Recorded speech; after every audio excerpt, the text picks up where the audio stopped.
Tip number 1, premiere pro में मेरे पास ये टेक्स्ट लेयर है जिसके स्टार्ट और एंड पॉइंट से 5 फ्रेम दूर की फ्रेम ऐड है। अब मैं इस टेक्स्ट लेयर की लेंथ को बढ़ाता हूँ तो की फ्रेम अपनी उसी जगह पर है, लेकिन मैं चाहता था कि ये की फ्रेम भी मूव हो ताकि हमें इसे मैनुअल ना करना पड़े। तो इसके लिए आपको आपके की फ्रेम के ऊपर टाइमलाइन मिलती है, जिसमें टाइमलाइन के आगे आप माउस लाएंगे तो आपका कर्सर ऐसा हो जाएगा। फिर आपको क्लिक करके अपने की फ्रेम को सेफ जोन में डाल देना है और ऐसा आप पीछे की तरफ भी कर देंगे। ऐसा करके हम प्रीमियर को बोल रहे हैं कि हम इस क्लिप को जितना भी छोटा बड़ा करें, तुम्हें इस क्लिप के सेफ जोन में जितने भी की फ्रेम हैं उन्हें इसकी ड्यूरेशन के हिसाब से एडजस्ट करना है। तो अब हम इसकी लेंथ को बढ़ाते हैं तो देख सकते हैं अब की फ्रेम भी मूव हो रहे हैं। और ये कॉन्सेप्ट सिर्फ टेक्स्ट और शेप के साथ अप्लाई होता है। तुम यकीन नहीं करोगे, मुझे प्रीमियर चलाते हुए 2 साल हो गए हैं और मुझे ये अब पता चला है। अगर तुम्हें ये टिप अच्छी लगी तो जल्दी से इस वीडियो को लाइक कर दो, क्योंकि ऐसी और 5 टिप्स मैं आपको बताने वाला हूँ जो आपको एडिटिंग में फास्ट बनाएगी। टिप नंबर 2, ये एक क्लिप है जिसके स्टार्ट और एंड पॉइंट पे की फ्रेम ऐड है। अब मैंने इस क्लिप को छोटा कर दिया। वेट, हमारे की फ्रेम तो गायब हो गए।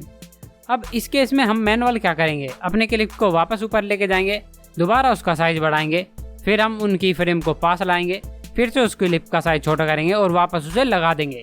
तो क्या इतना टाइम खराब करना हमें जरूरी है? नहीं। तो इसको करने का मैं आपको आसान तरीका बताता हूँ। तुम्हें क्लिप पे क्लिक करके इफेक्ट कंट्रोल में आना है, एंड क्लिक हेयर और पिन टू क्लिप से टिक हटा देंगे। अब यहाँ स्क्रॉल करके तुम्हें पूरी क्लिप दिखेगी और सभी की फ्रेम भी।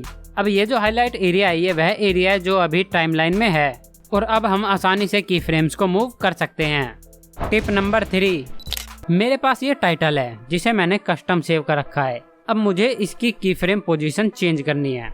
अब प्रॉब्लम ये है कि मुझे सारे की फ्रेम नहीं दिख रहे, बार बार मुझे स्क्रॉल करके नीचे ऊपर जाना पड़ रहा है। तो इससे बचने का क्या सोल्यूशन है? तुम्हें इफेक्ट कंट्रोल में जाना है।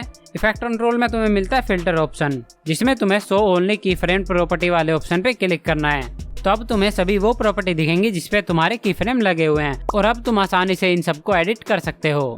टिप नंबर 4, देखो नॉर्मली हम की पॉइंटर की मदद से की फ्रेम्स पर जाते हैं, लेकिन ये सही भी है। अच्छा। लेकिन बार बार हमें उस पे जाके क्लिक करना पड़ता है, तो ये थोड़ा अच्छा नहीं लगता। ठीक है, समझ गया। तो इससे बचने का आपको आसान तरीका बताता हूँ।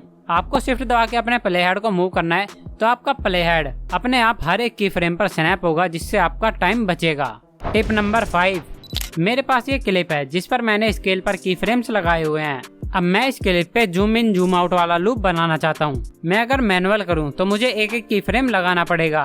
तो इसका शॉर्ट तरीका क्या है? तो मैं एक बार इस क्लिप पर zoom in and zoom out वाला की फ्रेम लगा दूंगा और फिर उन्हीं की फ्रेम्स को कॉपी करके आगे लगा दूंगा। इस तरीके से की फ्रेम्स को कॉपी कर आप अपना काफी समय बचा सकते हैं। टिप नंबर 6, आप क्रोमा की पे शूट तो करते ही होंगे, लेकिन कितनी भी कोशिश कर ले उसके बावजूद भी आपसे ग्रीन स्क्रीन सही से नहीं हट पाती है। तो आप ये वीडियो देखो, जिसको देखने के बाद आप कोई भी ग्रीन स्क्रीन परफेक्ट तरीके से हटा पाएंगे। और अगर ये सभी टिप्स आपको पसंद आई हैं तो इस वीडियो को एक लाइक और चैनल को सब्सक्राइब जरूर करें।